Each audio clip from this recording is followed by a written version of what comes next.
तिमिरन्धस्य ज्ञानचक्षुरुन्मीलितं येन तस्मै श्रीगुरवे नमः। श्रीचैतन्यमनोभीष्टं स्थापितं येन भूतले स्वयं रूपदा मह्यं ददाति स्वपदान्तिकम्। वन्देऽहं श्रीगुरुं श्रीयुतापनकमलं श्रीगुरुन् वैष्णवांश्च श्रूपं सागरजातं सगना रघुनाथान्वितं तं सजीवं साद्वैतं सावधूतं परिजनसहितं कृष्णचैतन्यदेवं श्रीराधाकृष्णपदां सगण ललिता श्रीविशाखान्वितांश्च हे कृष्ण करुणा सिंधु दीनबंधु जगतपति गोपेश गोपी श्री राधा कांत नमस्तुते। तप्त कांचन गौरंगी राधे वृंदावनेश्वरी वृषभानुसुते देवी प्रणमामि हरिप्रिये। वाञ्छाकल्पतरुभ्यश्च कृपा सिन्धुभ्यैव च पतितानां पावनेभ्यो वैष्णवेभ्यो नमो नमः। जय श्री कृष्ण चैतन्य प्रभु नित्यानंद श्री अद्वैत गदाधर शिवासादि गौर भक्तवृंद।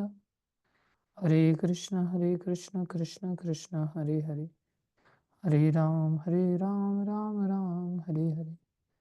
हरे कृष्ण कृष्ण कृष्ण हरे हरे, हरे राम राम राम हरे हरे। हरे कृष्ण कृष्ण कृष्ण हरे हरे, हरे राम राम राम हरे हरे। गुरुवे गौरचंद्राय राधिकाय तदालय कृष्णाय कृष्ण भक्ताय तद्भक्ताय नमो नमः।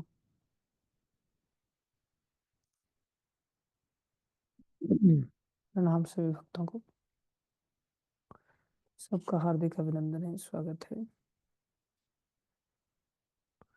गुरु वैष्णव की दया से हम लोग उपदेशामृत के अंतर्गत चर्चा कर रहे हैं।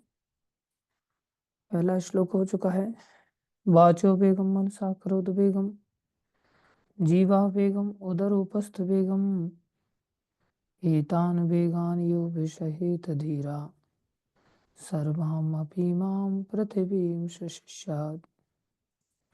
ये मार्ग धीर लोगों के लिए है, अधीर लोगों का मार्ग नहीं है,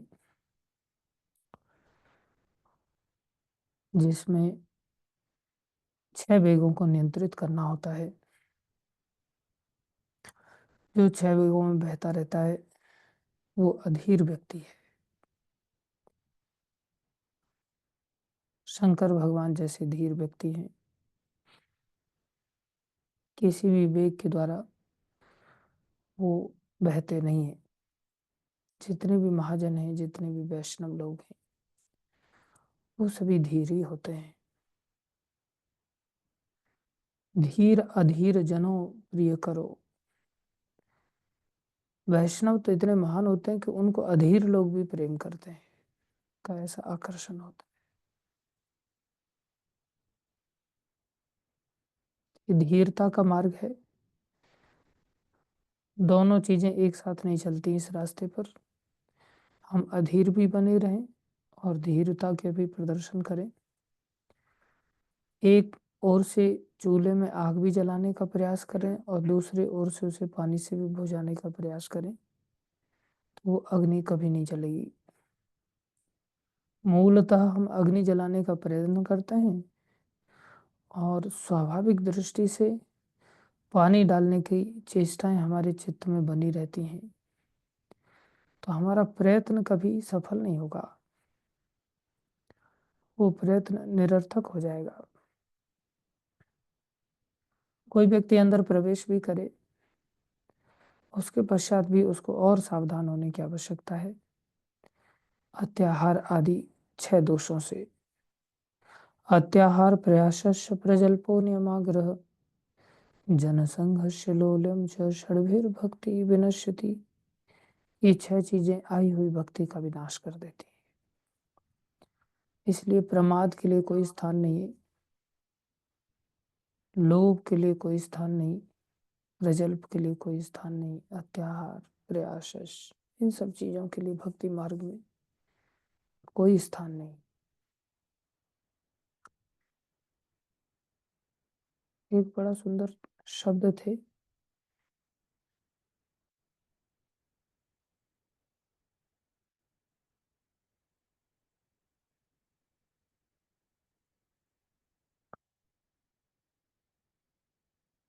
स्मरण शक्ति बहुत कमजोर हो गई है हमारी। कौन से शब्द है? बहुबात, नारायण हरि भजन में ये पांचों नहीं सुहात। किसी को याद है? नारायण हरि भजन में ये पांचों नहीं सुहात, उसमें एक बहुबात शब्द है, 5 चीजें हैं।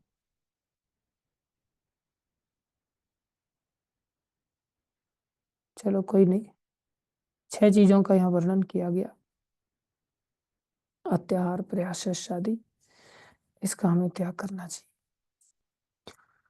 और हमारी जो संस्था है, हम सभी को बड़ी सहजता से भगवान से मिलाने में सहयोग कर सकती है, यदि कोई सहयोग लेने के लिए इन सिद्धांतों का ध्यान रखते हुए नारायण हरि प्रीति में विषय भोग निद्रा हसी जगत प्रीति बहुबात। करेक्ट। विषय भोग जो एक प्रकार से 6 वेग हैं, विषय भोग, अत्यधिक निद्रा या हंसी, विषय भोग निद्रा हंसी, जगत प्रीति बहुबात, संसार में बहुत प्रीति के साथ आदमी संसारी संगति में रहता है। नारायण हरि भजन में ये पांचों नहीं। थैंक यू रघुपति प्रभु, आपने गूगल किया होगा और नारायण हरि भजन वाला तो मेरा ही डायलॉग आपने टाइप कर दिया होगा उसमें। चलो थैंक यू। इतना भी कोई टाइप करके कम से कम स्मरण दिला दे, बहुत बड़ी सहयोग हो जाती है। यही तो संस्था का फायदा होता है, हम सब मिलकर के एक छोटी छोटी धाराएं एक बड़ी धारा बन जाते हैं और फिर हम तेजी से समुद्र की ओर चल पड़ते हैं। संगे शक्ति कलयुग है, कलयुग में संग में बहुत शक्ति होती है। आज जो श्लोक है, तीसरा श्लोक हम आरंभ कर रहे हैं। उत्साह, निश्चय, धैर्य। आज से 6 चीजें यहाँ पर श्रील रूप गोस्वामी ने बताया कि वो 6 चीजें और भी हैं, आदमी को निराश होने की जरूरत नहीं है। 6 चीजें ऐसी हैं जिससे भक्ति सिद्ध हो जाती है, प्रसिद्ध हो जाती है, निश्चित रूप से सिद्ध हो जाएगी, इसको कहते हैं प्रसिद्धति। कौन सी 6 चीजें? उत्साह, निश्चयात, धैर्यात, तत्त कर्म प्रवर्तनात्, संग त्यागो, सतोवृत्ति, षड्वीर भक्ति प्रसिद्धति। 6 ही चीजें ऐसी हैं जिससे भक्ति सिद्ध हो जाती है। और इसमें सबसे पहली चीज है उत्साही बने रहना। अनुवाद में प्रभुपाद जी लिख रहे हैं, शुद्ध भक्ति को संपन्न करने के 6 सिद्धांत अनुकूल होते हैं। और ये 6 सिद्धांतों का ही आगे भी वर्णन किया जाएगा, और इसमें मेनली एसोसिएशन के ऊपर बहुत बल देंगे। और आने वाले इन 6 चीजों में से जो एसोसिएशन है उस पर आने वाले श्लोकों में बहुत डिटेल में बताएंगे श्री रूप गोस्वामी। इसलिए 6 चीजों को समझना सीखना हम लोगों के लिए बहुत आवश्यक है। क्या कह रहे हैं? उत्साही बने रहना, उत्साह। दूसरा निश्चय, निश्चय के साथ प्रयास करना। तीसरा धैर्य, धैर्यवान होना। चौथा तत्त कर्म प्रवर्तनात्, नियामक सिद्धांतों के अनुसार कर्म करना, जो हमें सिद्धांत दिए गए उसके अनुसार काम करना। कौन से काम? जैसे यथा श्रवणम कीर्तनम विष्णु स्मरणम नवदा भक्ति, भगवान श्री कृष्ण का श्रवण कीर्तन तथा स्मरण करना। पांचवा अभक्तों की संगति छोड़ देना, संग त्यागो। छठवां सतोवृत्ति, ये सतोवृत्ति पर ही आगे बताएंगे और विस्तार से। पूर्ववर्ती आचार्यों के चरण चिन्हों पर चलना, सताम प्रसंगान। ये 6 सिद्धांत निसंदेह निसंदेह शुद्ध भक्ति की पूर्ण सफलता के प्रति आश्वस्त करते हैं। गारंटी है कि हमें पूर्ण सफलता मिल जाएगी। केवल 6 चीजों का ध्यान रखें। 6 चीजें जिससे भक्ति नष्ट हो जाती है उनका भी ध्यान रखना पड़ेगा। 6 चीजें जिनसे भक्ति आ जाती है उसका भी ध्यान रखना पड़ेगा। अब प्रभुपाद जी का तात्पर्य कैसा अद्वितीय है, तात्पर्य पर हम थोड़ा सा विचार करें। प्रभुपाद जी क्या लिख रहे हैं? भक्ति भावनात्मक चिंतन या काल्पनिक उर्मी नहीं है। भावनात्मक चिंतन जिसको कहते हैं सेंटिमेंट्स, और काल्पनिक उर्मी मतलब स्पेकुलेशन, मंडेन स्पेकुलेशन। इसकी विषय वस्तु व्यवहारिक सक्रियता है। ये एक सब्सटेंस है, विषय वस्तु एक वस्तु है। और ये क्या वस्तु है? बोले व्यवहारिक सक्रियता। ये एक प्रैक्टिकल एक्टिविटी है, ये एक कार्य है। ये कोई मनगढ़ंत केवल बैठ करके अपने चिंतन में खाली सोच करके बैठ जाना और दूसरों के सामने इस प्रकार से व्यक्त करना कि भाई हाँ, भावनात्मक तो है, इसका अपना भी भाव का एक क्षेत्र है, लेकिन कोरा भाव नहीं। भक्ति भावनात्मक चिंतन की लोग बहुत परवाह करते हैं। क्योंकि लोग सुनते हैं किसी न किसी व्यक्ति को, अब सुनते हैं तो क्या सुनते हैं, बस बैठ करके हाँ, भगवान श्री कृष्ण कितने सुंदर मोर मुकुट धारण किया हुआ है, और राधा रानी अभी आ रही है। राधा रानी भगवान श्री कृष्ण के सानिध्य में रास क्रीड़ा कर रही है। और इस प्रकार की जो लीलाएं हैं वो व्यक्ति चिंतन करके दूसरों को दिखाता है कि मैं कितना एडवांस डिवोटी हूँ, मैं कितना बड़ा भक्त हूँ, मेरे अंदर कितना भाव है। और इस प्रकार से लोग ठगे जाते हैं कई बार। एक व्यक्ति था ब्रज में, और उसने इस प्रकार से साधु बन करके लोगों के सामने पेश आया कि अरे कन्हैया तो मेरा यार है भाई।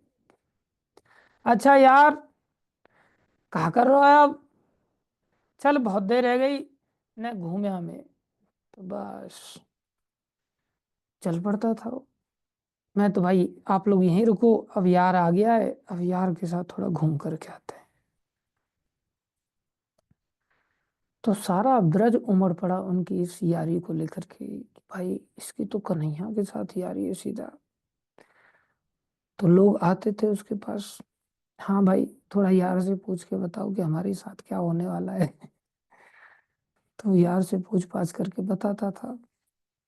खूब फेंका फेंकी होती थी, उसकी बहुत पूजा होने लग गई।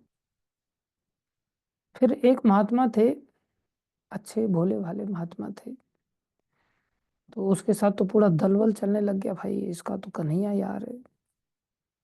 तो जब दलबल साथ में चलता, तो राधा कुंड पर एक महात्मा रहते थे, तो उनके बारे में लोगों ने कहा कि महात्मा जी से कहा कि ऐसे ऐसे वो संत आ रहे हैं, बहुत फेमस हो गया वो, संत आ रहे हैं राधा कुंड पर दर्शन करने के लिए। क्योंकि उसने बोल दिया लोगों, आज तो यार की राधा कुंड पर बुलावा आ गया, अब तो राधा कुंड जाएंगे आज हम। तो राधा कुंड से बुलावा आ गया तो राधा कुंड चल पड़े। अब ये बोले बाकी ब्रजवासी लोग जो संत को मानते थे, महाराज आप भी जा करके दर्शन कर लो, थोड़ा पूछ लो, महान संत आ रहे हैं राधा कुंड पर। तो वो भी चले गए। तो उन्होंने जाकर के प्रणाम किया। वो थे भोले भाले संत, बेचारे सच्चे संत थे। उन्होंने जाकर के प्रणाम किया, फेमस भी थे, ब्रजवासी लोग उनका बहुत सम्मान करते थे। तो उनके साथ भी एक दलबल गया, और उसके साथ अलग किस्म का दलबल था। तो इन्होंने जाकर के, दोनों की भेंट हुई आपस में।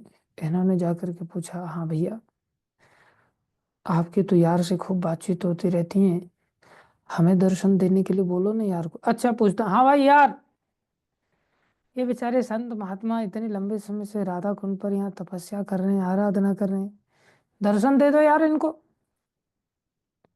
अच्छा, अच्छा, ठीक, ठीक। तो सब देख रहे हैं भाई, बात हो रही है यारों में आपस में। तो पूछा, महाराज क्या बोला यार ने? यार ने बोला है 11 दिन के लिए व्रत करना पड़ेगा, अन्न जल का त्याग करना पड़ेगा, ये अनुष्ठान के बाद फिर साक्षात यार के दर्शन होंगे। अब तो सब अवाक कि भाई 11 दिन का अन्न जल का त्याग करके अनुष्ठान करना पड़ेगा, रात दिन भजन करना पड़ेगा, तब जाकर के यार दर्शन देगा। ठीक है भाई यार, बोल दिया मैंने। चले गए। वो संत ऐसे निष्ठावान थे, ऐसे हमारे गुरु महाराज है ना, उनको कोई कुछ भी बोल देता है ना तो एकदम से इतने भावनात्मक हो जाते हैं, बहुत सीधे सरलता के साथ। अच्छा ठीक है, जैसे कई बार भक्तमाल आदि कथाओं में कुछ भक्तों के चरित्र पढ़ते और पढ़ते हैं कि भाई ब्रज में जाकर के कैंथा का फल, अच्छा भाई कैंथा का फल का अरेंजमेंट करो, कैंथा का फल हमारे लिए भी लाओ। तो महाराज भी बड़ी सरलता से चल पड़ते हैं। ऐसे ही वो संत भी बेचारे सरल थे, और उन्होंने अनुष्ठान चालू कर दिया, भाई यार के दर्शन करने, भगवान के दर्शन करें, 11 दिन में मर थोड़ी जाएंगे, अब मरेंगे जो भी होगा भगवान की। अब बड़े संत ने ऐसा कहा है, जानी मानी हस्ती ने ऐसा कहा है। तो वहीं पर एक महात्मा रहते थे, प्रिया शरण जी बाबा जी महाराज, वो भी बड़े अच्छे संत थे और गौड़ीय वैष्णव थे, लेकिन थे बड़े एकदम मुंहफट, मतलब जो है शास्त्र सिद्धांत के आधार पर स्पष्टता से बात करते। कुछ लोगों को बातें पता भी चल जाती हैं, तो कुछ लोगों ने देखा अरे इस धूर्त ने ये महात्मा जी को चक्कर में डाल दिया, बेचारे अन्न जल कुछ ग्रहण नहीं कर रहे और इनके प्राण संकट में आ गए, भी 3-4 दिन तो ऑलरेडी हो गए, अब ये मरमरा जाएंगे, इनको कौन समझाए। और यार के दर्शन करने की इनकी जिद पे अड़े हुए हैं ये। कोई व्यक्ति आए तो माने ही नहीं, बोले नहीं मैं तो 11 दिन का अनुष्ठान पे बैठ गया हूँ। अब उन्होंने ये बाबा जी महाराज को कहा कि महाराज जी आप ही जाकर के, ये भी जानी मानी हस्ती थे, आप कृपा कीजिए उनको थोड़ा समझाइए, आपकी बात सुन लेंगे। बोले मैं क्यों जाऊं, वो बहुत अनुयायी बनने चला था उस महात्मा का, उसको इतना भी दिमाग नहीं है, करने दो यार के दर्शन कैसे होते देखते हैं, यार के दर्शन हो रहे हैं तो। यार के दर्शन ऐसे हट करने से हो जाते हैं कि यार के दर्शन, ये हट धर्मी थोड़ी ना भगवान से मिलाती है, भगवान से तो भक्ति मिलाती है। वो भी हट करके बैठ गया है, वो उसको भड़का गया और वो भड़क गया उसके कहने पर। मरना मरे, फिर मैं क्या करूं अभी जाकर के। फिर नहीं गए उनके पास। फिर लोग सोचे कि भाई ये तो जाएंगे नहीं, ये भी अपने आप में जिद्दी हैं। बोले उसको इतनी भी अकल नहीं है कि किसकी बात सुननी होती है किसकी बात नहीं सुननी होती है। तो बोले एक काम करते हैं, इन्हीं को उनके दर्शन के लिए ले चलते हैं। तो इनको लेकर के दर्शन के लिए चले, नहीं इनको लेकर के नहीं चले, दर्शन को लेकर के। बोले कि वो मानेंगे नहीं किसी भी हद पर, वो मानेंगे तभी जब जिसने अनुष्ठान पे बिठाया है वही अगर उनको मना करे, क्योंकि वैसे तो हटेंगे नहीं, वो भी अपने आप में निष्ठावान है। तो सब सोच रहे हैं कि भाई उसकी खटिया खड़ी कैसे कराई जाए, उस धूर्त का, धूर्तवाद का कैसे पर्दाफाश किया जाए, इनसे मुलाकात कराई जाए प्रिया शरण जी से, तब जाकर के भले वो, क्योंकि ये तो बिल्कुल तोड़ फोड़ मामला था इनका। तो फिर से उसका राधा कुंड पर मिलन का समय आ गया यार के साथ। तो फिर से वो राधा कुंड पर आया। इस बार लोगों ने प्रियाचरण बाबा जी महाराज को कहा कि आप चलिए राधा कुंड पर थोड़ा सा दर्शन करने के लिए। तो वो चल पड़े परिक्रमा लगाने के लिए, वो भी भावुक, तो उनको नहीं पता था कि वो पाखंडी आया है। वहां जाकर के उन्होंने देखा कि भीड़ लगी हुई है चारों तरफ। तो वो भी कौतूहलवश वहां पहुंच गए, बोले ये क्या है, बोले ऐसे ऐसे यार का दर्शन करते हैं और यार इनके पास आता है, कन्हैया से यारी है इनकी। अच्छा, डंडा लेकर के साथ में रहते थे अपना। तो जैसे ही बोले हाँ भाई बता, यार के दर्शन हमें भी करवा दे। तो अब यार के दर्शनों का, अच्छा यार ये महात्मा आए दर्शन दे दो तुम। बोले, नहीं महात्मा जी अभी आपका समय नहीं हुआ है दर्शन करने का, यार मना कर रहा है। लेके डंडा उसके पीछे भागे उसको सीधा मारने के लिए, तेरी ऐसी तैसी यारी की, तेरी आज यारी बुलाता हूँ, तेरे यार के दर्शन पहले मैं तेरे को यमदूतों के दर्शन कराता हूँ। बोले पाखंड तूने चारों तरफ बहला रखा है, दुनिया को धूर्त बना रहा है, और उस बेचारे साधु महात्मा के प्राण संकट में डाल दिए तूने, आज तेरे को छोड़ूंगा नहीं। और सीधा डंडा लेकर के उसके 2-4 पीछे मारे एकदम से, और किसी की हिम्मत नहीं, वो भी अच्छे महात्मा थे जो उनको रोके। एकदम से उसका एकदम सब अकल ठिकाने आ गई, चरणों में गिर गया, क्षमा कीजिए महाराज, क्षमा तेरे को कोई नहीं कर सकता, जाकर के पहले उस महात्मा को बचा बेचारे को, जाकर के बोल मेरे से भूल हो गई। वो जाकर के चरणों में गिरा, महाराज क्षमा कर दीजिए, ये अनुष्ठान बंद कर दो, आपके प्राण संकट में ऐसे यार दर्शन नहीं देता है। महात्मा में बड़ी ताकत होती है, सच्चाई की अपनी ताकत होती है, झूठ कितनी देर टिकेगा। पाखंडियों का झूठ बेचारे लोभी लालची संसारी लोगों के सामने चल जाता है, लेकिन जो निष्ठावान है उनके सामने नहीं चल पाता, सब धरी की धरी रह गई उसकी। तो ये वास्तविकता है जो प्रभुपाद जी यहाँ बता रहे हैं। भक्ति खाली ऐसे ही बैठ करके, और लोग सपनों की दुनिया में इतने चले जाते हैं और सपनों की वार्ता ऐसे करते हैं कि ऐसे दिखाते हैं कि बाप रे बाप ये कितना ऊंचा डिवोटी है, कितना बड़ा भक्त है ये। लेकिन प्रभुपाद जी ने भक्ति की अनुकूल 6 बातों के परपट में लिख क्या रहे हैं, प्रभुपाद जी शुरुआत कहाँ से कर रहे हैं? बोले ये भावनात्मक चिंतन या काल्पनिक मंडेन स्पेकुलेशन का काम नहीं, ये सेंटिमेंट्स और स्पेकुलेशन ये दोनों से परे की चीज है। तो ये सिद्धांत से, इस फॉर्मूले से शुरुआत कर रहे हैं कि भक्ति है क्या चीज। भक्ति केवल कोरी भावनाओं का काम नहीं। भक्ति क्या है फिर? बोले भक्ति एसेंस के रूप में, बोले एक सब्सटेंस है। और कैसा सब्सटेंस है? जिसमें व्यवहारिक सक्रियता है, जिसमें कुछ प्रैक्टिकल एक्टिविटीज हैं। खाली बैठ करके सपने सजाने का काम नहीं किया जाता इस मार्ग में। इस मार्ग में कुछ करना होता है। बोले क्या करना होता है? बोले इस मार्ग में रिलेशनशिप के साथ, भगवान के साथ व्यवहारिक क्रियाएं करनी होती। भगवान के साथ सबसे पहले संबंध ज्ञान होता है जीव को भक्ति मार्ग में, कि मेरा भगवान श्री कृष्ण के साथ संबंध क्या है। उसको सबसे पहले पता चलता है कि भगवान के हम अंश हैं। ममेव अंशो जीव लोके जीव भूत सनातन। जैसे हाथ पैर आदि शरीर के अंग हैं, हम सभी ऐसे ही भगवान के एक अंश हैं, जो अंशी की सेवा के लिए होते हैं, इसलिए अंशी के लिए काम करने के लिए होते हैं।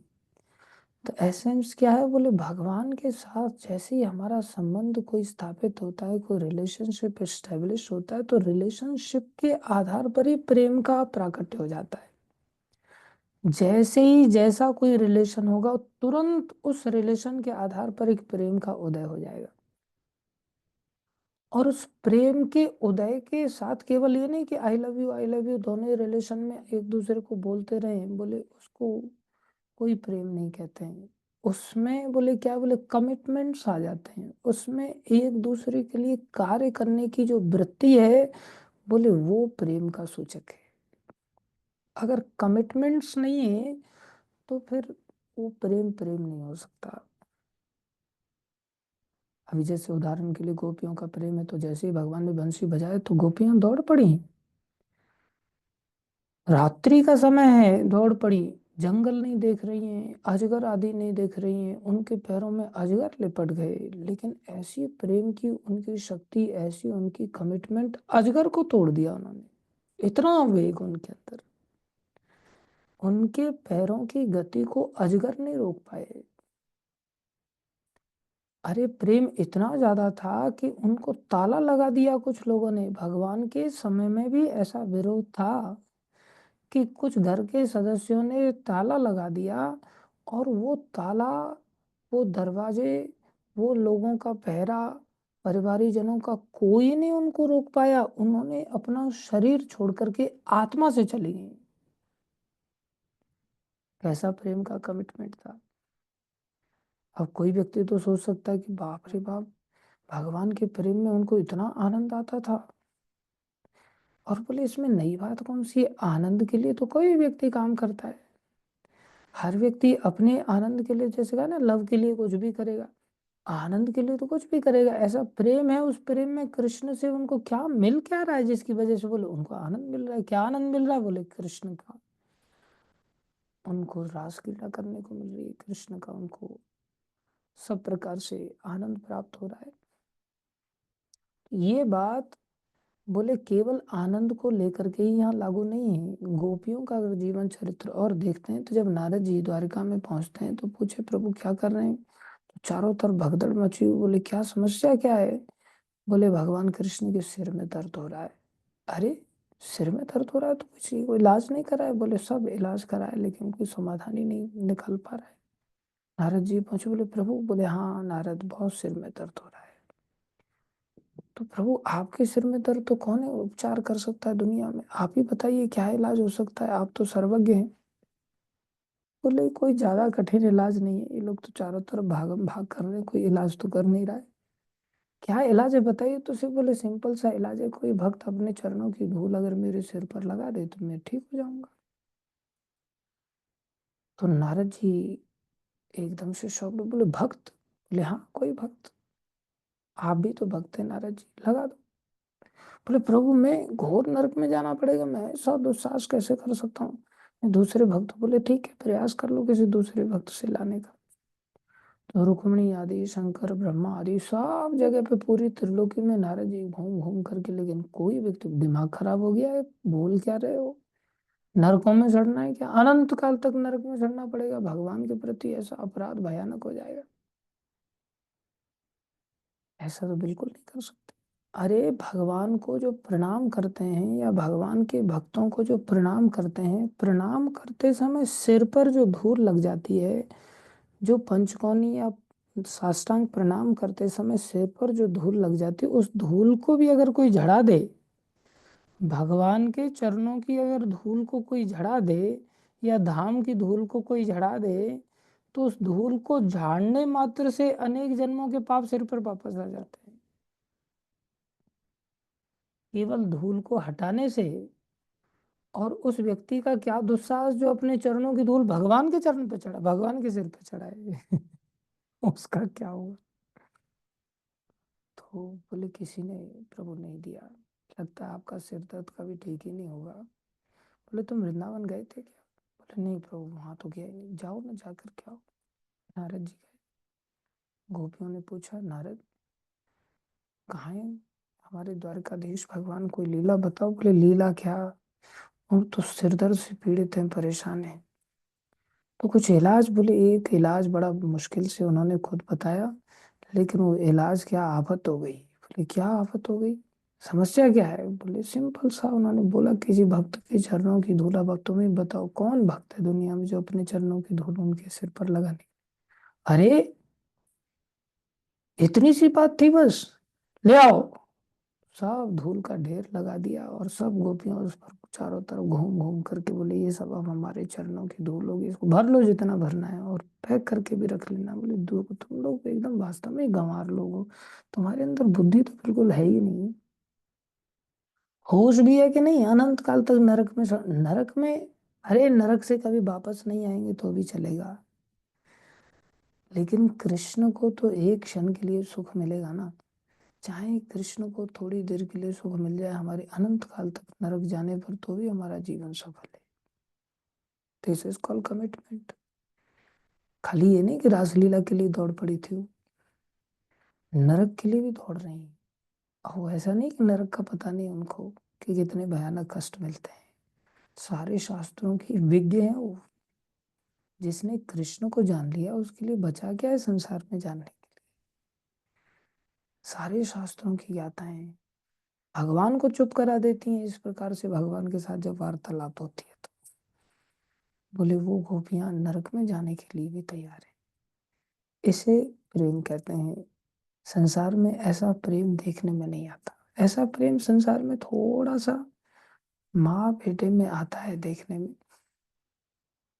जहाँ इस प्रकार का आनंद प्राप्त नहीं होता। अभी हम लोग रात को कई बार अलार्म लगा देते हैं और जब अलार्म बजता है तो एकदम से ठक करके उसको बंद कर बस चुप हो जाता है, बस फिर वो स्नूज हो जाता है या फिर उसको बंद ही कर देते हैं या फिर शैली निकाल देते हैं। कितना मुश्किल होता है उस अलार्म को सहन करना। लेकिन उस माँ की क्या कहा जाए जिसका बालक का कोई टाइमिंग ही नहीं है अलार्म बजने का, कभी भी बजता है और माँ चाहे तो दो थप्पड़ मार करके एकदम से उसको शांत कर सकती, लेकिन माँ कभी ऐसे शांत नहीं करती। माँ उस बच्चे के लिए खाली ऐसे नहीं, हाँ भावना करने लग जाए, हाँ मेरा बेटा मेरा राजा बेटा, मेरा राजा बेटा अब राजा बनेगा थोड़े दिनों बाद और उसकी प्रजा सब सुखी रहेगी और फिर वो रथ पर बैठ करके सारी प्रजा में भ्रमण करेगा, मेरा राजा बेटा, ऐसे सोच सोच करके वो राजा बेटा राजा नहीं बन जाएगा। या फिर वो राजा की माँ राजमाता नहीं बन जाएगी।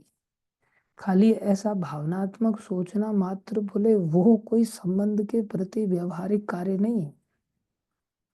उस संबंध के लिए व्यवहारिक कार्य है कि उस बच्चे का ध्यान रखना, उस बच्चे को जब दूध पिलाना है तब दूध पिलाना, जब उसको मलमूत्र साफ करना है तो उसका मलमूत्र साफ करना, रात को रो रहा है तो बड़े प्यार से उसको हैंडल करना। कितना वो बेचारी परिश्रम करती है, कष्ट उठाती है एक बच्चे के लिए। This is called commitment. इसलिए प्रभुपाद जी यहाँ लिखते हैं, क्या लिखते हैं बोले, ये व्यवहारिक सक्रियता है।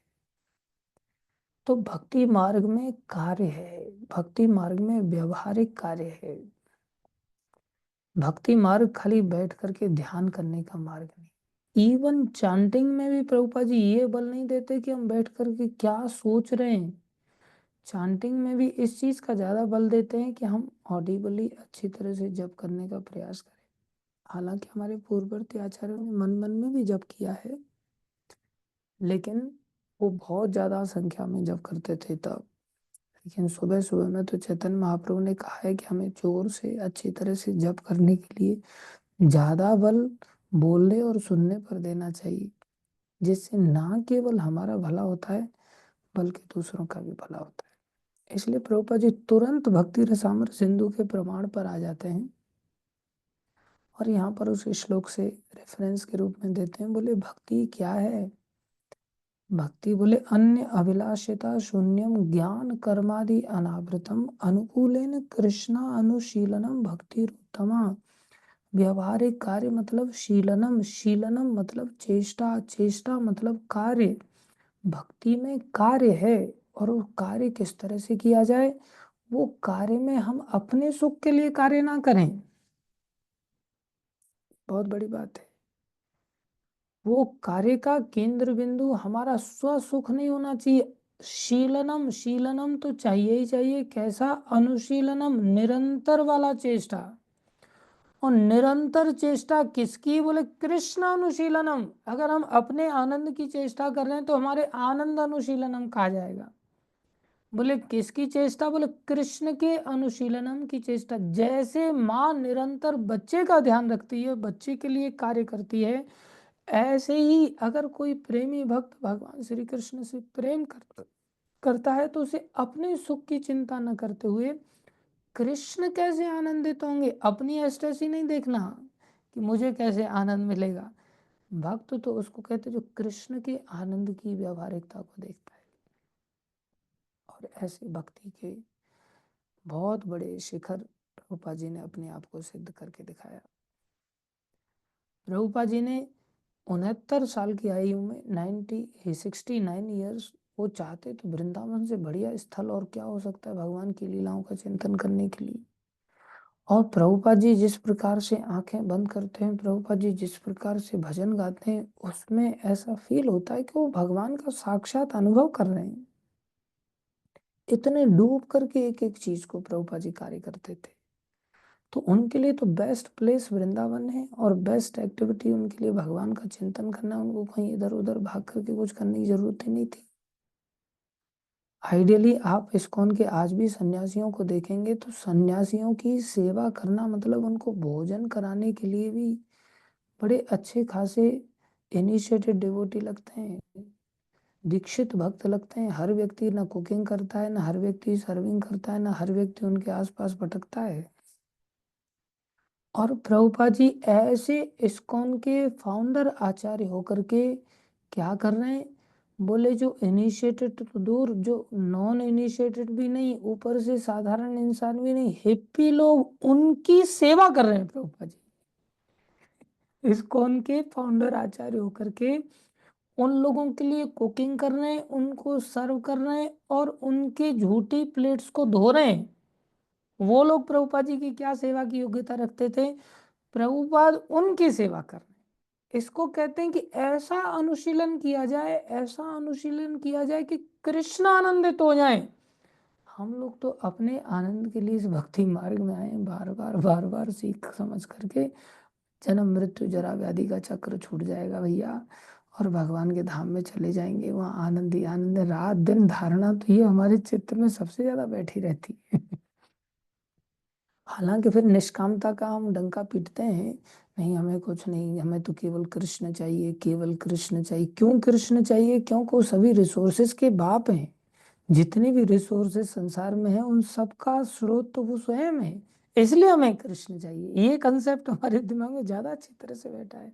तो हम निष्काम कहाँ हैं? हम तो सकामता के पूरे पराकाष्ठा को प्राप्त करके बैठे हुए हैं। हम तो एक प्रकार से केवल अपने आनंद के लिए ही कार्य कर रहे हैं। आइडियली निष्काम तो उसको कहते हैं जो कृष्ण की प्रसन्नता का ध्यान रखता हो। 70 साल की आयु में प्रभुपा जी का व्यवहारिक कार्य देखें हम, 14 बार सारे संसार का चक्र लगा के दिखाया। और हाथ में कुछ नहीं, खाली ऐसे नहीं, खाली तफरी लेने के लिए। ऐसे हिप्पी लोगों की रात दिन प्लेट धो धो करके सेवा किया, प्लेट धो धो करके सेवा किया। हम लोग ऐसे 2-4 भक्त भी आश्रम में आ जाए ना, जो हिप्पी जैसे नहीं, जिनके सर मुड़े हुए हैं, बढ़िया तिलक छापे, लेकिन बस आराम फरमाते रहते हैं, चारपाई तोड़ते रहते हैं। बाहर दूसरों को हम भोजन करा देंगे, लेकिन आश्रम में रह करके ऐसे लोगों की सेवा करना बहुत मुश्किल हो जाता है। और ऐसा लगता है कि जैसे हम ही खिला रहे हैं उनको। खिलाने वाले तो मंदिर से भगवान हैं, लेकिन हमको लगता है ये छाती पे बैठा हुआ है हमारी, हम ही खिलाते रहे, वैसे करना धरना ऐसे नहीं, कुछ नहीं है। प्रभुपाद जी के लिए वो लोग क्या करते थे, विचार करो। प्रभुपाद जी के अंदर इतनी दया, इतना कमिटमेंट गुरुदेव के वचनों पर, जो संसार में कहीं देखने के लिए आता ही नहीं। इसलिए ऐसी कमिटमेंट के साथ जो भी कहा जाए, गुरुदेव ने आज्ञा दिया था चले जाओ, चल पड़े बेचारे। और जाकर के कैसी कैसी सेवा की, किस स्तर पर कार्य किया। इसलिए प्रभुपाद जी ने यहाँ से इस फॉर्मूले से शुरुआत की। दूसरे श्लोक का भी फॉर्मूला था, सिंपल लिविंग, हाई थिंकिंग। और यहाँ हाईएस्ट थिंकिंग का वे ऑफ स्टैंडर्ड क्या है बोले, उसमें व्यक्ति को खाली हवाई किल्ले नहीं बनाना, यार से यारी करके इस प्रकार से लोगों को उल्लू नहीं बनाना। हाँ मैंने ये देखा वो देखा, मैं ऐसा अनुभव कर रहा हूँ, मैं वैसा अनुभव कर, अभी अभी आया मैं स्वर्ग से देवराज इंद्र से मिल करके, उनका ऐसा प्लान है वैसा प्लान। खूब फंडेबाजी लोग करते कई बार। जैसे एक व्यक्ति को पूछा गया, महात्मा जी आप बहुत लंबे समय से आप बहुत वृद्ध हो गए हैं, आपकी आयु कितनी है? बोले बस आयु फायु तो मैं नहीं जानता, बस इतना जानता हूँ कि राम जी की बारात में, बोले मैं गया था। अब लगा लो हिसाब किताब, मैं कब से हूँ? बोले मैं राम जी की बारात में गया था। तो दूसरा व्यक्ति बेचारा वो चतुर, वो पहुंच गया, बोले एक थप्पड़ मारा उसको, कैसी बात कर रहा है, परोस तो मैं ही रहा था वहां पर पंगत में, तुम तो वहां बिल्कुल था ही नहीं। तो जैसे को तैसे मिल जाते हैं संसार में, तो ये सिर्फ फंडेबाजी है। लोग तिलक छापे, वेशभूषा आदि के साथ इस प्रकार से लोगों को गुमराह करते हैं, और ऐसी ऐसी बातें, और लोग भी बेचारे भटक जाते हैं। एक बार स्कूल के समय में एक महात्मा आए, तो उन्होंने कैंप लगाया, मतलब तो सारे बच्चों को बुलाया गया, हम भी चले गए वहाँ। तो कमरे में, क्लासरूम में एक प्रकार से अंधेरा कर दिया, बोले ये दर्शन कराते हैं साहब। तो दर्शन कराने लगे वो। तो बोले अब ध्यान करो, नीली ज्योति दिखाई दे रही है सबको कि नहीं दिखाई दे रही? अब उस नीली ज्योति में देखो, अब एकदम पीताम्बर का झलक दिखाई दे रहा होगा। अब ना पीताम्बर दिखाई दे रहा है, ना नीली ज्योति ज्योति दिखाई दे रही है। ध्यान करो। अब ध्यान करने से होगा क्या? अब सबके सब पूछा, हाँ भाई कोई ऐसा है जिसको कुछ नहीं दिखाई दिया, या सब कुछ दिखाई दे रहा? सब हाथ खड़े, हाँ मेरे को दिखाई दिया, हाँ नीली नीली सी दिख रही थी, और फिर हाँ पीताम्बर आ रहा था। मतलब कोई बेइज्जती भी नहीं स्वीकार करना चाहता, और लोग ठग करके ऐसे पैसे लूट करके ले जाते हैं। भाई हम लोगों को फोकस करना सिखा दिया, हमने ये चीज सिखा दिया। भक्ति मार्ग ऐसा नहीं, यहाँ अंधविश्वास का मार्ग नहीं है, सेंटिमेंट्स का मार्ग नहीं है, प्रैक्टिकल मार्ग है। जो व्यक्ति इस प्रकार से ऊंची ऊंची फेंकता है ना, वो जिसने ये श्लोक पढ़ा होगा ना, वो समझ जाएगा, अच्छा समझ गया। और जो इस श्लोक में जो दिखाई दे रहा है, रात दिन अपने आप को रगड़े जा रहा है, रगड़े जा रहा है, रात दिन व्यवहारिक क्रियाओं में, भगवान की सेवाओं में कमिटमेंट कमिटमेंट दे रहा है वो गुरुदेव को, प्रभुपा जी को, संस्था को, और कमिटमेंट के साथ रात दिन मेहनत कर रहा है, सेवा कर रहा है। बोले, आज तो मैंने सपने में मंगल आरती की, क्या आनंद आया, साक्षात मायापुर की मंगल आरती थी। अरे भैया, तुम फिर सपने में ही धाम में जाओगे, प्रैक्टिकली तो नरक में जाओगे। जो व्यक्ति प्रैक्टिकल मंगल आरती कर रहा है, प्रैक्टिकल जप कर रहा है, प्रैक्टिकल कथा श्रवण कर रहा है, प्रैक्टिकल ऐसी लीलाओं में अपने आप को आगे बढ़ा रहा है, बोले वो वास्तव में भक्ति मार्ग में अनुशीलन में लगा है, कृष्ण अनुशीलन। बाकी सब माया का अनुशीलन है, अंधविश्वास का अनुशीलन है। इस बात को प्रभुपाद जी हम पहले ही समझा रहे हैं, इसीलिए इस फॉर्मूले से इस तात्पर्य की शुरुआत करते हैं। Thank you very much. आगे हम कल के दिन बढ़ेंगे। आज के लिए इतना ही। जीवन में हम सब याद रखें, ठगों के चक्कर में ना आए, अनुशीलन सबसे बड़ी बात है।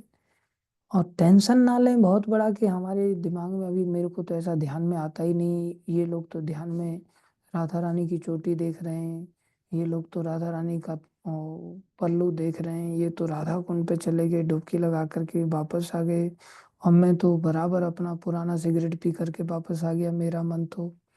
और ये लोग तो सोते रहते हैं, लेकिन मैं जैसे तैसे करके बहुत संघर्ष कर रहा हूँ। लेकिन भाई, व्यवहारिक क्रिया ही भक्ति है, और कुछ भक्ति भक्ति नहीं। व्यवहारिक क्रिया के साथ अगर कोई भावुक है, बहुत अच्छी बात है। व्यवहारिक क्रिया से हीन अगर कोई भावुक है, तो उसका कोई औचित्य नहीं। Thank you. कोई प्रश्न है किसी का तो पूछ सकते हैं। शिला प्रभुपाद की जय, शिला रूप गोस्वामी प्रभुपाद की जय, श्री गुरु महाराज की जय, अनंत कोटि वैष्णव वृंद की जय, आप सब भक्तों। हरे कृष्ण।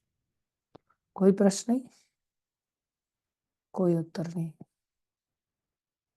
धन्यवाद सभी भक्तों का। वैष्णव सेवादास जी ने हाथ खड़ा कर दिया, वो दिखाई नहीं दे रहा था मेरा, ऐसा कलर वाला हाथ है ना आपका। हाँ बोलिए। प्रभु जी हरे कृष्णा। प्रभु जी, मैं जैसा आपने आज बताया है कि एक एक्चुअली भगवान को हम डेफिनेटली किसी न किसी उससे ही किया, जैसे आनंद की प्राप्ति के लिए या फिर भगवान के धाम में जाने के लिए, 84 लाख योनियों से मुक्त होने के लिए, इस तरीके का कुछ ना कुछ तो मन में रहता ही है, तभी हम भक्ति कर पाते हैं। उस तरीके का प्रेम आने के लिए तो मेरे को लगता है कि बहुजन्म जन्मांतरी टाइप का ही लग रहा है मेरे को तो, कि ऐसा तो लगता नहीं कि इस जन्म में उस तरीके की भावना कि कुछ हो पाएगा, आई डोंट नो कि, लेकिन कुछ ना कुछ तो टारगेट रखना ही पड़ता है, तभी हम भक्ति कर पाते हैं प्रभु जी। हम्म। देखिए, यही बात समझाने के लिए भी समझाई इसी तरह से जाती है कि वास्तविकता में हम सभी अपने स्वार्थ को समझें। हमारा स्वार्थ है कृष्ण की प्राप्ति करना।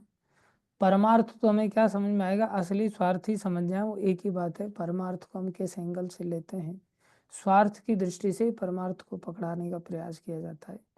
लेकिन जब उपदेशामृत की जब ये बातें आती हैं, तो धीरे धीरे हम इन सब चीज़ों को भी तो सीखते हैं ना।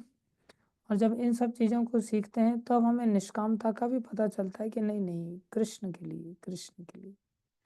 तो शुरुआत में जब हम आते हैं तो उसी स्टैंडर्ड से आते हैं, और कोई बुराई वाली बात नहीं है। लेकिन इसका अर्थ ही नहीं कि केवल उसी स्टैंडर्ड पे पड़े रह जाएं। ध्रुव जी को ये बात रियलाइज हुई बाद में, तो हमें ये बात पहले से ही रियलाइज करा रहे हैं आचार्य लोग। तो ऐसे ही रियलाइज नहीं होगी, बार बार ये बातें भी सुननी पड़ेंगी ना। जब इनको भी सुनते रहेंगे तब जाकर के। आज ही मेरे को एक बालक ने प्रश्न किया कि प्रभु जी, सकाम भक्ति जो संसार में लोग करते हैं, अभी जैसे मेरे को ही जब मैं भागवत कथा सुनने के लिए आया था, गुरु महाराज वृंदावन में भागवत कथा कर रहे थे, तो मैं इंजीनियरिंग कॉलेज में था उस समय, शायद मेरा थर्ड ईयर या सेकंड ईयर था।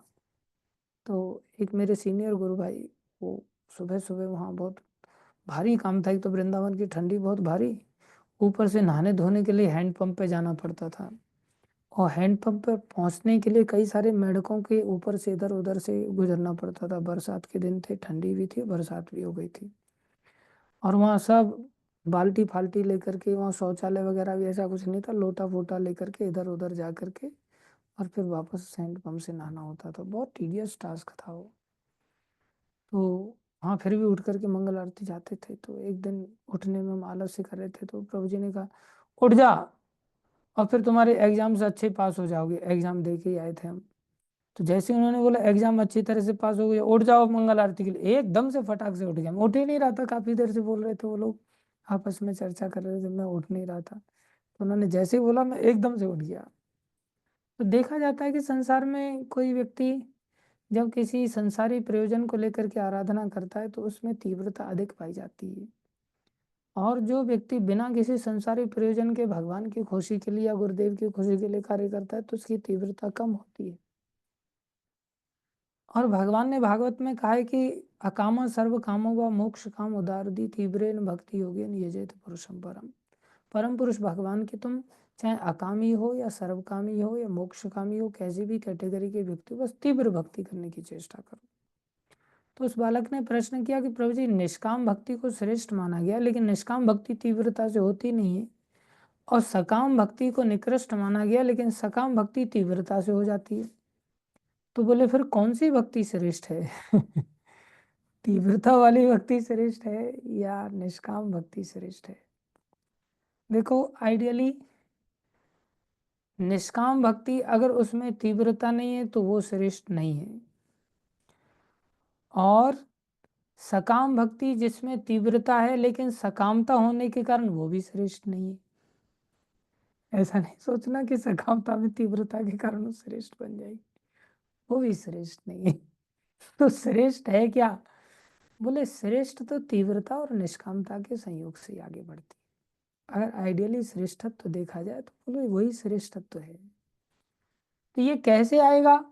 देखा जाता है बोले सकाम व्यक्ति तो नेचुरली श्रेष्ठ और तीव्रता से कार्य करता है, और निष्काम व्यक्ति ढीला ढाला पाया जाता है। देखा ऐसा जरूर जाता है, लेकिन जब उसको महिमा सुनाई देती है, महिमा जब सुनता रहता है तो धीरे धीरे धीरे धीरे वो तीव्रता को मेंटेन रखता हुआ निष्कामता में प्रवेश कर जाता है। ऐसी बात नहीं है, क्योंकि उसको अंडरस्टैंडिंग क्लियर होनी चाहिए ना। उसको सकामता में भी भगवान से सब चीजें मिलती है, ऐसी भी तो बुद्धि किसी न किसी सत्संग से ही आई ना। जब वो व्यक्ति सत्संग करता रहता है तो उसकी निष्कामता में भी तीव्रता आ जाती है, लेकिन ये समय लेती है। लेकिन दोनों को अगर कंपेयर किया जाए तो निष्काम भक्ति ही श्रेष्ठ है। फिर भी अगर दोनों का कंपैरिजन किया जाए तो निष्काम भक्ति चाहे ढीली ढाली भी हो तो भी वो श्रेष्ठ है। ऐसा क्यों? सकाम भक्ति के अंतर्गत 3 प्रकार के दोष आ जाते हैं। पहला दोष आ जाता है सकाम भक्त के अंदर कि उसने भगवान को संसार की वस्तु से छोटा समझ लिया, इसलिए भगवान को संसारी वस्तु के लिए यूज कर रहा है वो। तो उसकी समझ कितनी छोटे स्तर की है कि उसने उस वस्तु को भगवान बना दिया और भगवान को उस वस्तु का साधन बना दिया। करेक्ट? तो साधन भगवान बन गए और साध्य वस्तु वो वस्तु बन गई। तो ये कितनी बड़ी बेवकूफ़ी है, भगवान के प्रति कितना बड़ा एक प्रकार की ऑफेंस है ये।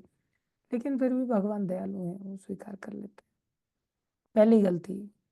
दूसरी गलती, कितना भी तीव्र भक्ति कर रहा हो उसकी तीव्रता भगवान के कारण नहीं है, उसकी तीव्रता उस वस्तु के प्रति है। जैसे ही वो वस्तु प्राप्त हो जाएगी उसकी तीव्रता खत्म हो जाएगी, इसलिए वो भक्ति ही खत्म हो जाती है। कई बार तीव्रता तो दूर की बात है, वस्तु प्राप्त होते ही बोले अब क्या लेना देना ठाकुर जी से, अब भगवान को छोड़ देता है वो भगवान को छोड़ देता है।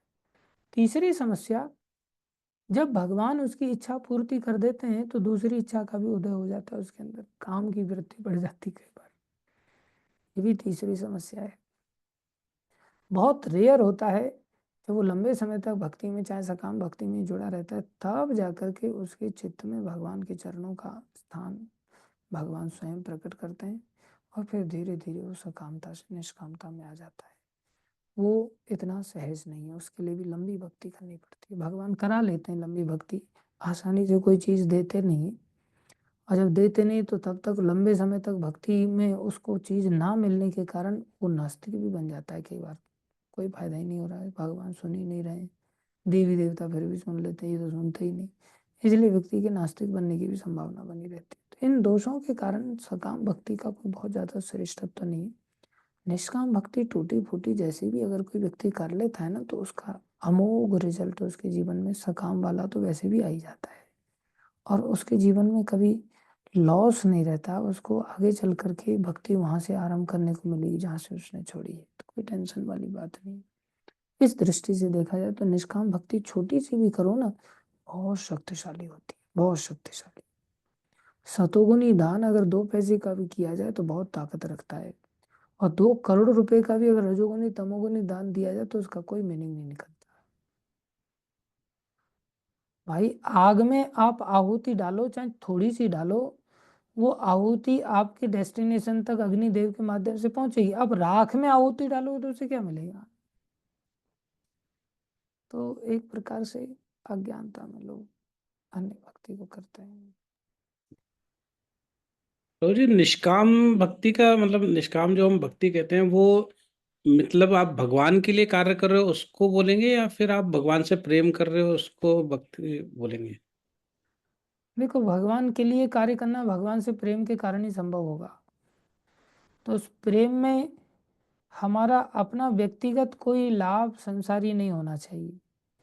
हमारा आत्मा के स्तर का लाभ है वो निष्कामता के अंतर्गत ही आता है। वो हमारी नेचुरल एक अवस्था है जिसमें हम भगवान के लिए कार्य करें या भगवान के प्रतिनिधि गुरुदेव के लिए कार्य करें या उनके प्रतिनिधि भक्तों के लिए कार्य करें, गुरु साधु शास्त्र के लिए जब हम कार्य करते हैं तो उसी को निष्काम भक्ति कहते हैं। अच्छा। व्यक्तिगत अपनी इच्छाओं के लिए कार्य करते हैं वो सकाम भक्ति कहलाती मैम जैसे मंदिर बनाने की इच्छा रहती है, वो मतलब उसको निष्काम ही मानेंगे, या फिर गुरुकुल बनाने की इच्छा है, गौशाला बनाने की इच्छा है, तो है। इन सबको हाँ, ये सब बिल्कुल निष्काम है। यदि उसमें उसकी प्रेसिडेंट बनने की इच्छा नहीं है, उसमें अपना नाम बहुत ज़्यादा रोशन करने की इच्छा नहीं कि भाई मेरा नाम होगा, मैं उसके साथ कंपटीशन लड़ रहा हूँ, दूसरे के गुरुकुल चल रहे हैं, मेरा गुरुकुल अभी तक मेरे नाम की छत अम्ब्रेला के नीचे क्यों नहीं चालू, ऐसा कोई व्यक्ति सोच करके चलता है, ऐसी दृष्टि अगर सोचने की है तो फिर वो भी सकाम हो जाएगा।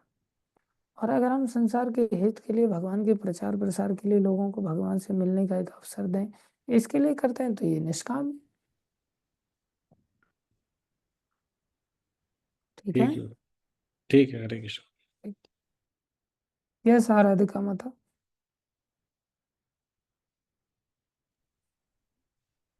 हरे कृष्णा प्रभु जी, साधु प्रणाम।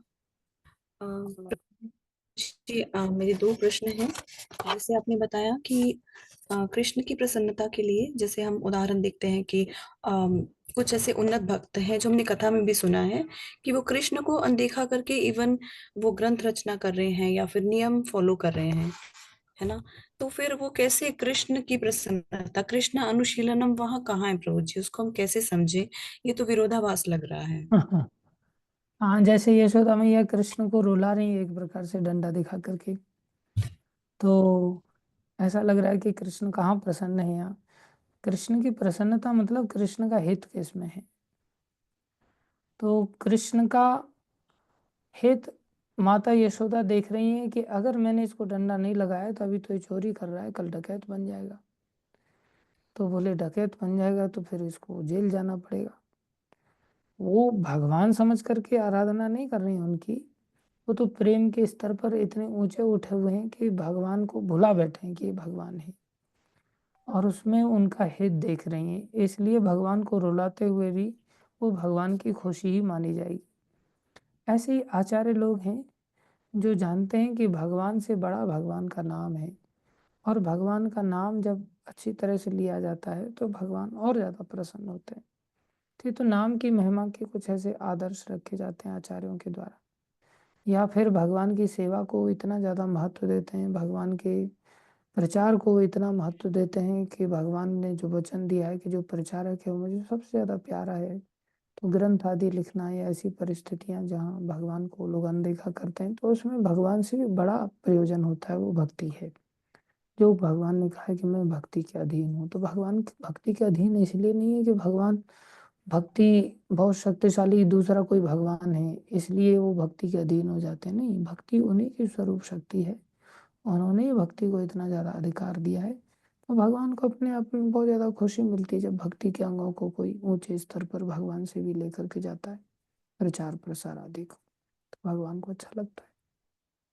तो इवेंचुअली भगवान की खुशी के लिए प्रयास है। प्रसन्नता के लिए ही है, बट उसको हम समझ नहीं पा रहे हैं, लेकिन वो भक्त समझ रहे हैं और इसीलिए वो ऐसा कर रहे हैं।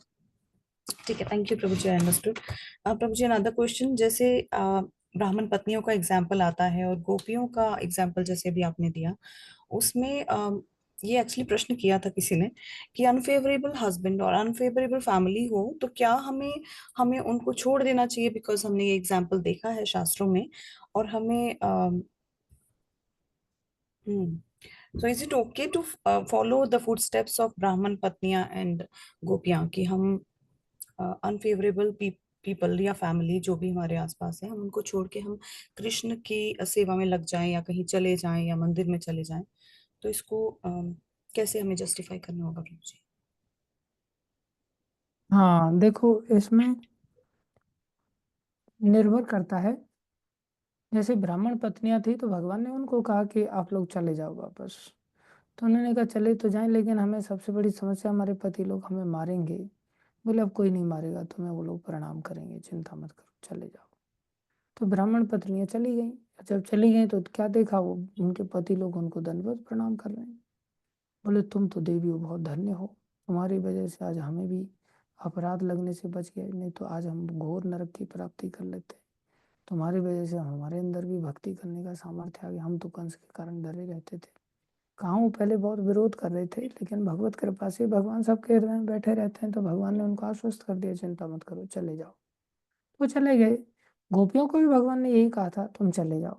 लेकिन गोपियों ने पलट करके जवाब दिया, बोले कहाँ चले जाएं? बोले अपने पतियों के पास, ऐसे गैर आदमी के साथ रात को यहाँ पर जंगल में बैठ बैठ आना ठीक नहीं है, धार्मिक नहीं है, व्यवहारिक नहीं है, नैतिक नहीं है। अब गोपियों ने उत्तर दिया, पतियों के पास? हम पति के पास ही तो हैं। कौन से पति के पास हो? लोग बोले नहीं, आप तो हमारे पतियों के भी पति हैं, हम कौन से पतियों के पास जाएं? आप ही ने तो कहा है कि पति के पास रहना धार्मिक, तो आप तो हमारे पतियों के पति, आप कौन व्यक्ति ऐसा जिसके आप पति नहीं? इसलिए हमें आप ये धर्म फर्म मत सिखाओ। अब हम बिल्कुल अपने हृदय में, तुम तो सभी के हृदय को जानते हो, हम अपने हृदय में सारे विषयों का त्याग करके आपके शरण में आइए। ये मत सोचना कि हम जार पति के पास जब कोई स्त्री जाती है तो विषयी वृत्ति को लेकर के जाती है।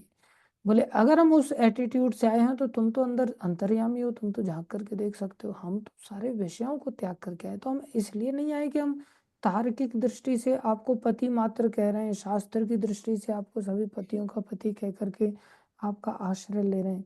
हमारे हृदय में विषय मात्र की गंध भी नहीं है। हम तो शास्त्र के उस सिद्धांत पर आए कि आप ही वास्तविक पति हैं, बाकी पति तो संसार में मरणशील हैं, इसलिए हमने आपका आश्रय लिया है। तो भगवान को चुप होना पड़ा, और भगवान फिर उनको नहीं कह पाए। तो भगवान ने संसारी स्तर पर तो दोनों ही के लिए सेम स्टेटमेंट दिया था कि आप लोग चले जाओ, लेकिन ब्राह्मण पत्नियां चली गई और गोपियां नहीं गई। तो इससे पता चलता है गोपियां कितनी बड़ी निष्ठावान और कितने क्रिस्टल क्लियर उनके कंसेप्ट हैं, इसलिए वो लोग वापस नहीं गए। लेकिन ब्राह्मण पत्नियों को चिंता थी, हाँ आप चले तो जाए, लेकिन उनको पति की मार का डर था। गोपियों को मार फार का डर नहीं था, गोपियां तो बिल्कुल अपने आप में बिल्कुल मैच्योर थी। तो हमें ऐसे निर्भर करता है कि कौन व्यक्ति को बोलने पर कौन कितना डाइजेस्ट कर पा रहा है। तो आइडियली तो पहले यही बोला जाता है कि भाई अपने घर को संभालो, संसार को संभालो, परिवार को संभालो। जब कोई व्यक्ति व्यक्तिगत तौर से पूछता है तो उसको यही बोला जाता है, संसार में रहो आराम से, अनफेवरेबल फेवरेबल हो जाएगा, धीरे धीरे भक्ति करते रहो, ऐसा वैसा। लेकिन शास्त्र की बातें भी तो बतानी पड़ती हैं। शास्त्र कह रहा है, मीराबाई ने जब ये प्रश्न किया तो तुलसीदास जी ने बोल दिया सब छोड़ देना चाहिए अगर अनफेवरेबल है तो।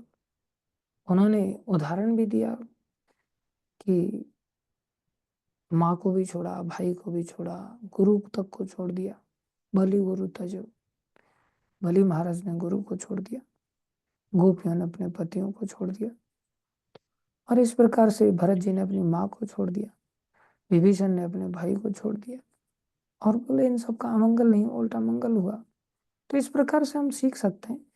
आइडियली तो हमें सबको भगवान की शरण में जाना चाहिए, चाहे घर के लोग फेवरेबल हैं तो भी, घर के लोग अनफेवरेबल हैं तो भी। आसक्ति तो घर में फिर भी नहीं रखनी चाहिए, चाहे घर के लोग भक्ति में बहुत अनुकूल हो तो भी, क्योंकि वहाँ मोहज दया उत्पन्न होने की संभावना रहती है। इसलिए हमें आश्रय लेकर के ही गुरुजनों का अपने जीवन को जीने की चेष्टा करनी चाहिए। फिर वो कहें कि आपको यहाँ रहना है तो वहाँ रहना चाहिए। जैसे प्रभुपाद जी को कोई भक्त बोला कि, प्रभुपाद जी बोले अरे तुम यहाँ क्या करो, जाओ तुम श्रीलंका चले जाओ। बोले श्रीलंका प्रभुपाद, श्रीलंका तो बहुत छोटा सा देश है। अच्छा ठीक है, पाकिस्तान चले जाओ फिर। और घबरा गया पाकिस्तान, प्रभुपा जी को कहते हैं श्रीलंका ही ठीक है, मैं जा रहा हूँ फिर। तो श्रीलंका ही चला गया। तो फेवरेबल अनफेवरेबल कुछ नहीं देखते गुरुजन, जो भी है तुम्हारे लिए जो अच्छा है वही करो बस। वो जो आदेश दें हमें वही पालन करना चाहिए। समझ आया? जी प्रभु जी, तो ये ऐसा कहना सही है, मतलब कि आप अनफेवरेबल हस्बैंड और चिल्ड्रन को छोड़ के यू कैन ज्वाइन और you can go with the temple, ऐसा बोलना शास्त्र का तो एग्जाम्पल दे ही रहे हैं ना, देन इट इज फाइन। शास्त्र बिकॉज में तो मैंने ऐसा बोला ही गया है कि आप जननी जनक बंधु सुत धारा और तन धन भवन स्वर्ग परिवारा, सब कर ममता ताक बटोरी, मम पद मन ही बांध बटोरी। तो शास्त्र तो ये कह ही रहा है, लेकिन ये पर्सन टू पर्सन वेरी करता है। गुरु अब उस व्यक्ति को क्या कहते हैं, दीक्षा गुरु उसके क्या कह रहे हैं उसको, या शिक्षा गुरु उसके क्या कह रहे हैं, वो उसको फॉलो करना चाहिए। Got it, thank you so much. Hare Krishna, सादर प्रणाम प्रभु जी। हरे कृष्ण। यस, वंदना माता जी।